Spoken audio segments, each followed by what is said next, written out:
first, I was a little stumped as to what video I could provide for the monumental day of April the 1st. My first idea was to put on a white shirt and review a video game while swearing loudly, but as someone who prides himself on being original, yes I am, I moved past that idea and settled upon sitting beside a ticking clock while speaking lines of poetry. This though seemed beneath me, and so I arrived at the video you're watching today. A brief foray into the comment section of my most recent videos has brought up a number of points from posters requesting that I speak slower in my videos as they find it hard to follow or generally understand exactly what I'm saying. So for those people, this video is for you.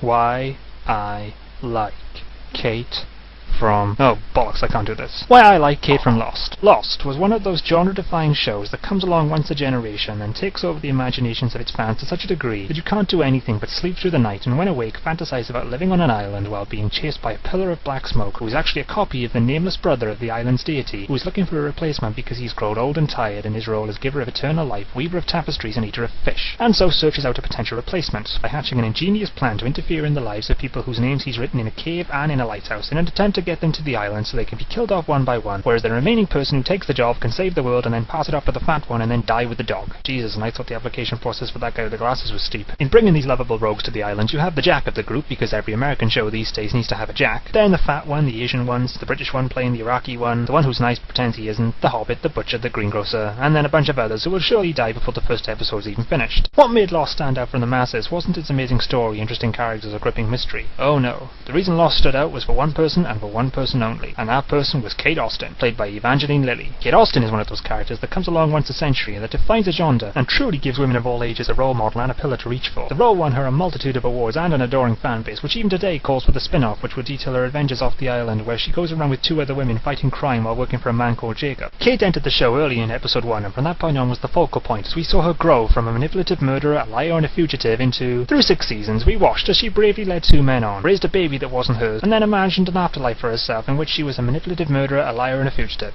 And her importance to the on-island life can't be ignored either, as in the grand scheme of things, it was Kate who the story revolved around, with those unimportant pieces of information like what did the numbers mean and were the others important, paled into insignificance when you realised that it was Kate who slept with Sawyer, then she slept with Sawyer again after seeing Jack talking with Juliet, then she got off the island without Sawyer and slept with Jack, until she got bored and went back to the island and saw Sawyer sleeping with Juliet and wanted to sleep with Sawyer again. These were the questions people were asking. Screw the secret of the island, we wanted to know who deserved Kate more! You see, that's what I admire most about Kate that others seem to ignore. More than any other character, she grew as the series went along. Her episodes were always more interesting, getting to the heart of this truly complex woman. From the big things like learning how she heroically married Captain Malcolm from Firefly, only to drug him and leave him behind because he was boring. Yeah, fuck you, Mal. To the little things like seducing her best friend who is now married but also had a child, only for the silly sod to jump into her car while she's running from the police for a murder she committed, which then results in his death. Silly bugger. Shouldn't have been in the sodding car anyway. No other character could be this heroic or self-sacrificing. In fact, Kate could easily be compared to Jesus. She's got the hair, now all she needs is the beard. I realise this could be offensive to Christians, but then what do I care? No one cares about insulting Christians. Unless you do it in those really weird areas in America where they chase you with pitchforks when you upset them for sleeping with their sister. And that's why I like Kate from Lost. A strong, independent woman who takes no shit, follows her own path, is selfless, strong-willed, always right, doesn't get in the way, and is a true inspiration for women everywhere. Join me next week where I take a look at one of the greatest games to be released in recent years, Metroid Other M.